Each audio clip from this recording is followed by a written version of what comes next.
Évangile de Jésus-Christ selon saint Luc, chapitre 11, versets 29 à 32.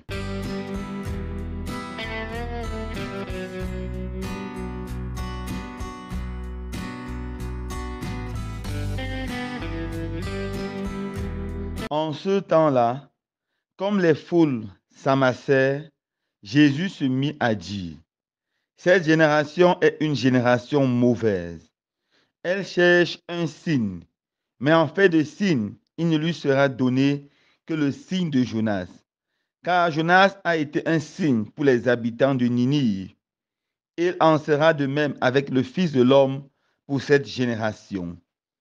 Lors du jugement, la reine de Saba se dressera en même temps que les hommes de cette génération et elle les condamnera.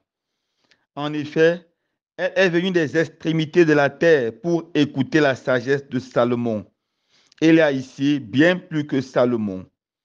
Lors du jugement, les habitants de Ninive se lèveront en même temps que cette génération et la condamneront. En effet, ils se sont convertis en réponse à la proclamation faite par Jonas. Et il y a ici bien plus que Jonas. Acclamons la parole de Dieu. Louange à toi, Seigneur Jésus.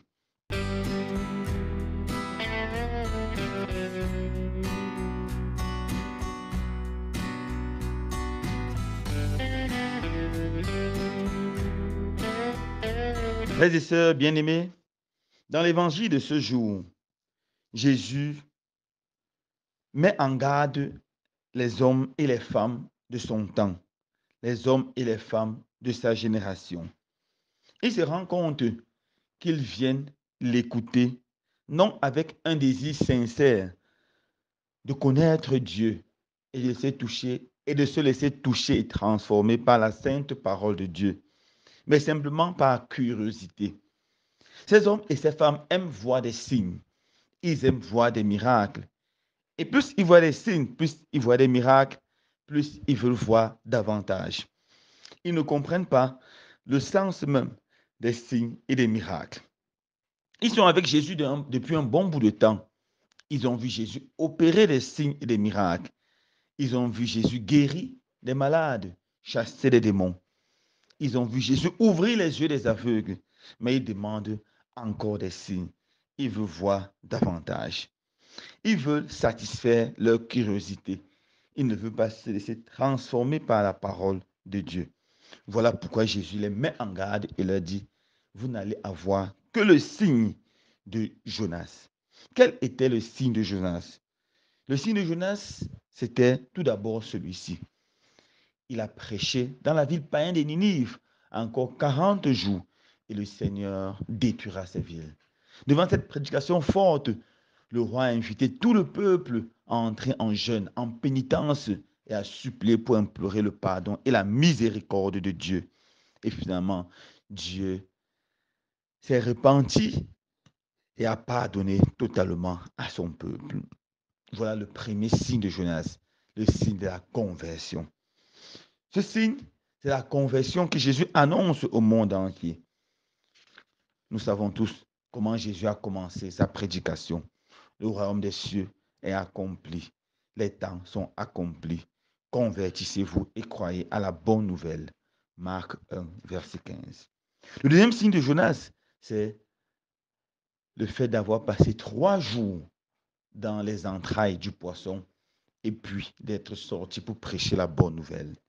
Jésus passera 3 jours dans le ventre de la terre et puis par la résurrection, il sortira pour annoncer le salut définitif aux hommes. Voilà le signe que Jésus donne à cette génération incrédule et curieuse. Oui, mon frère, ma soeur, pourquoi suis-tu Jésus? Est-ce avec un cœur sincère ou est-ce avec un esprit de curiosité comme les gens de sa génération? De plus en plus, avec la prolifération des sectes, des églises dites des réveils, nous voyons les gens demander des signes à Dieu, des signes et des miracles. Bien sûr, Dieu est capable d'opérer les signes et Dieu continue à opérer les signes et les miracles, mais simplement dans la vie de ceux qui croient. Pour que nous obtenions un signe, un miracle du Seigneur, Tout d'abord, nous devons croire au signe par excellence, qui est le signe de Jonas, c'est-à-dire la repentance. Nous devons nous laisser toucher et transformer par la parole de Dieu et quitter du monde des ténèbres pour entrer dans le monde de la lumière. Arrêter de faire le mal, apprendre à faire le bien, se laisser transformer par l'amour de Jésus. Nous devons croire en la résurrection, croire que le tombeau est vide et que Jésus n'est pas dans le tombeau, et nous laisser transformer par ce mystère de résurrection et sortir de nos tombeaux, les tombeaux de nos péchés, les tombeaux de nos haines, les tombeaux de nos jalousies, les tombeaux de nos médisances, et entrer dans la vie de la résurrection. Lorsque nous acceptons le signe de Jonas, alors mes frères et sœurs bien-aimés, les autres signes apparaissent de façon éclatante dans notre vie. Mais jamais le contraire. Nous ne devons pas chercher les signes extérieurs de guérison, de libération, sans chercher le signe intérieur qui est la conversion véritable suite à une expérience forte de rencontre avec le Christ ressuscité. Frères et sœurs bien-aimés, le Seigneur nous aime et veut opérer des signes merveilleux dans notre vie. Mais il attend d'abord que nous acceptions le signe de Jonas, le signe de la conversion. Je conclue à vous raconter une petite histoire qui nous vient de la Bible, du livre des Juges, au chapitre 6, versets 37 à 40. C'est l'histoire de Gédéon, l'un des juges. C'était un moment dramatique dans l'histoire du peuple d'Israël, où les Madianistes entraient et tourmentaient les Israélites. Alors que l'armée des Israélites était très faible, le Seigneur appelle Gédéon à aller combattre pour libérer son peuple. Gédéon ne sait pas quoi faire. Il a peur. Il se demande si c'est vraiment la voix du Seigneur. Alors, il dit au Seigneur, je veux un signe.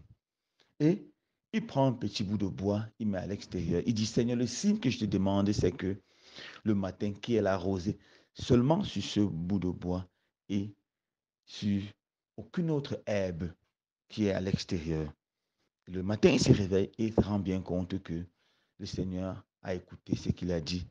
Et seul le morceau de bois est sec, pendant que toutes les autres herbes sont remplies de rosée. Il ose encore demander un autre signe au Seigneur et le contraire. Il dit qu'il y ait simplement la rosée sur ce bout de bois et que tout le reste soit sec. Et ce que le Seigneur a accompli. Il a compris que le Seigneur l'appelait et il allait et le Seigneur l'a béni. Il a pu remporter la victoire. Le Seigneur a donné un signe à Gédéon parce qu'il a tout d'abord cru au premier signe, qui est le signe de la repentance véritable. S'il n'y avait pas le premier signe de la conversion, le deuxième signe ne pouvait pas apparaître. Alors, mes frères et sœurs bien-aimés, laissons-nous transformer par le Seigneur et nous allons voir ces signes et ces prodiges dans notre vie de chaque jour. Loué soit Jésus-Christ.